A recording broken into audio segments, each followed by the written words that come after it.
Assalamualaikum warahmatullahi wabarakatuh. Halo guys, perkenalkan nama saya Farhan Manuru. Saya dari manajemen 4A Medan. Saya akan menjelaskan mengenai manajemen operasi peramalan. Secara umum merupakan alat bantu yang sangat penting dalam perencanaan yang efisien dan efektif.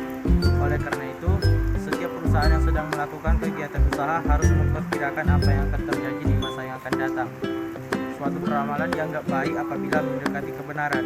Pada umumnya, penggunaan peramalan yaitu sebagai alat bantu dalam perencanaan yang efektif dan efisien untuk menentukan sumber daya di masa mendatang dan untuk membuat keputusan yang tepat.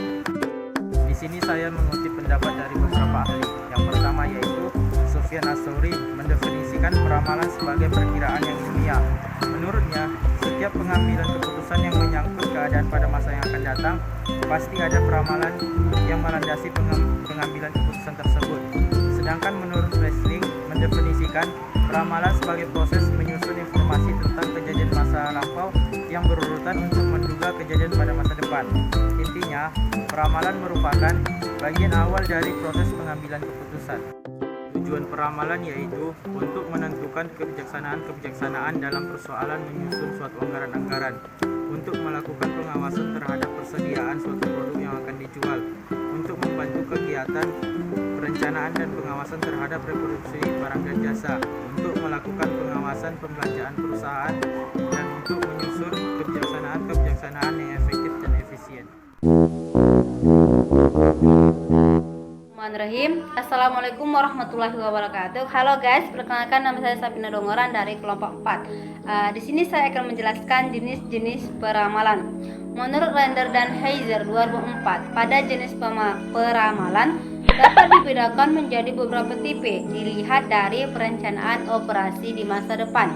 Maka peramalan dibagi menjadi 3 macam, yaitu yang pertama peramalan ekonomi atau economic forecast, di mana menjelaskan siklus bisnis dengan memprediksikan tingkat inflasi, ketersediaan uang, dana yang dibutuhkan untuk membangun perumahan dan indikator perencanaan lainnya.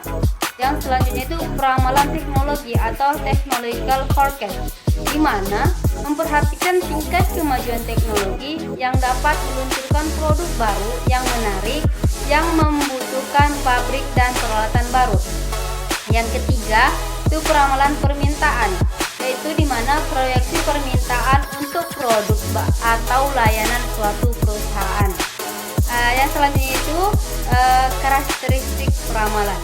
Menurut Nasution 1999, peramalan yang baik mempunyai beberapa kriteria yang diantara lainnya akurasi, biaya, dan kemudahan. Yang dimana akurasi adalah akurasi dari suatu hasil peramalan diukur dengan kebiasaan dan kekonsistenan peramalan tersebut. Yang selanjutnya itu biaya. Biaya yang dibutuhkan dalam pembuatan peramalan bergantung pada jumlah item atau jenis yang diramalkan, jangka waktu peramalan, dan metode peramalan yang dipakai. Yang selanjutnya itu kemudahan. Penggunaan metode peramalan yang sederhana, mudah dibuat dan mudah diaplikasikan akan memberikan keuntungan bagi perusahaan. Mungkin itu saja, terima kasih. Bismillahirrahmanirrahim. Assalamualaikum warahmatullahi wabarakatuh. Saya Warhamna Syahri dari kelompok 4 ingin membahas tentang kegunaan dari peramalan. Kegunaan dari peramalan dapat terlihat pada saat pengambilan keputusan. Setiap orang selalu dihadapkan masalah pengambilan keputusan. Keputusan yang baik adalah yang didasarkan atas pertimbangan-pertimbangan yang matang dan perkiraan tentang kejadian yang mungkin terjadi. Apabila ramalan yang dihasilkan kurang tepat, maka keputusan yang diambil tidak akan mencapai hasil yang memuaskan. Dengan meramalkan kejadian yang akan datang, tindakan-tindakan yang akan datang dapat direncanakan dengan matang sehingga dapat mengurangi kerugian atau menambah keuntungan serta dapat mengantisipasi hal yang tidak diinginkan. Dan selanjutnya, metode yang digunakan dalam peramalan. Metode peramalan dibedakan menjadi 2 metode, yaitu peramalan kualitatif dan kuantitatif. Peramalan yang didasarkan atas data kualitatif didasarkan pada pengamatan kejadian-kejadian pada masa sebelumnya digabungkan dengan pemikiran dari penyusunannya. Adapun peramalan yang didasarkan atas data kuantitatif diperoleh dari pengamatan nilai-nilai sebelumnya. Hasil peramalan yang dibuat bergantung pada metode yang digunakan. Menggunakan metode yang berbeda akan diperoleh hasil peramalan yang berbeda. Kedua metode peramal tersebut Sufyan Ats-Tsauri mengemukakan sebagai berikut. Yang pertama, metode peramalan kualitatif. Peramalan kualitatif pada umumnya bersifat subjektif, dipengaruhi oleh intuisi, emosi, pendidikan, dan pengalaman seseorang. Oleh karena itu, hasil peramalan seseorang dengan orang lain akan berbeda. Walaupun demikian, peramalan dengan metode kualitatif tidak hanya menggunakan intuisi, tetapi juga mengikuti sertakan model statistik sebagai bahan masukan dalam melakukan keputusan. Ada beberapa metode peramalan yang digolongkan sebagai model kualitatif adalah sebagai berikut. Metode Delphi. Dalam metode ini, sekelompok pakar kuesioner variabel moderator menyimpulkan hasilnya dan memformulasikan menjadi suatu kuesioner baru yang diisi kembali oleh kelompok tersebut. Demikian seterusnya. Hal ini merupakan suatu proses pembelajaran dari kelompok tanpa adanya tekan atau intimidasi individu. Dan selanjutnya, langkah-langkah dalam peramalan. Adapun langkah-langkah dalam metode peramalan adalah sebagai berikut. Yang pertama, mengumpulkan data. Dan yang kedua, meleksi dan memilih data yang kurang relevan harus dibuang agar tidak mempengaruhi akurasi peramalan. Yang ketiga itu menganalisa data. Dan keempat, menentukan metode yang digunakan. Memproyeksi data dengan menggunakan metode yang dipergunakan dan mempertimbangkan adanya beberapa faktor perubahan. Sekian dari saya.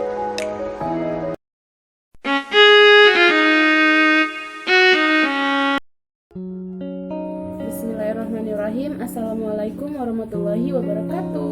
Halo guys, perkenalkan nama saya Afifah Khairia Dalimunte. Saya dari kelompok 4. Di sini saya akan menjelaskan tentang proses peramalan di dalam perusahaan. Nah, seperti yang dijelaskan sama Babang Farhan tadi, bahwasannya peramalan itu merupakan suatu usaha untuk meramalkan keadaan di masa mendatang melalui pengujian di masa lalu. Nah, esensi peramalan adalah perkiraan peristiwa-peristiwa di waktu yang akan datang atas dasar pola-pola di waktu yang masa lalu. Nah, dari peramalan itu ada beberapa langkah dalam melakukan proses peramalan. Yang pertama itu variabel-variabel yang akan diestimasi. Yang kedua, siapa yang menggunakan hasil peramalan. Yang ketiga, untuk tujuan-tujuan apa hasil peramalan digunakan. Yang keempat, estimasi jangka panjang atau jangka pendek yang diinginkan. Yang kelima, derajat ketepatan estimasi yang diinginkan. Yang keenam, kapan estimasi dibutuhkan. Yang ketujuh, bagian-bagian yang diinginkan seperti peramalan untuk kelompok pembeli produk atau daerah geografis. Selanjutnya ada penggunaan model. Di sini setelah tujuan ditetapkan, langkah berikutnya adalah mengembangkan model yang merupakan penyajian secara lebih sederhana. Seperti dalam peramalan, model adalah suatu kerangka analisis yang apabila dimasukkan datanya akan menghasilkan estimasi jumlah calon mahasiswa baru di waktu mendatang. Nah, estimasi itu merupakan perkiraan atau dinilai gitu kan. Terus ada pengujian model. Sebelum diterapkan, model biasanya diuji untuk menentukan tingkat akurasi, validitas, untuk reliabilitas yang diharapkan. Biasanya ini dia sering mencakup penerapannya pada data historik dan penyiapan estimasi untuk tahun-tahun sekarang dengan data nyata yang telah tersedia. Selanjutnya ada penerapan model. Di penerapan model ini, setelah pengujian, analisa menerapkan model dalam tahap ini, data historik dimasukkan dalam model untuk menghasilkan suatu ramalan. Selanjutnya ada revisi dan evaluasi. Di revisi ini, ramalan-ramalan yang telah dibuat harus senantiasa diperbaiki dan ditinjau kembali. Selanjutnya ada evaluasi di lain pihak, merupakan pembanding ramalan-ramalan dengan hasil-hasil nyata untuk menilai ketepatan penggunaan suatu metodologi atau teknik peramalan. Langkah-langkah yang tadi saya sebutkan merupakan langkah-langkah yang harus dilakukan untuk menjaga kualitas estimasi di waktu yang akan datang. Terima kasih.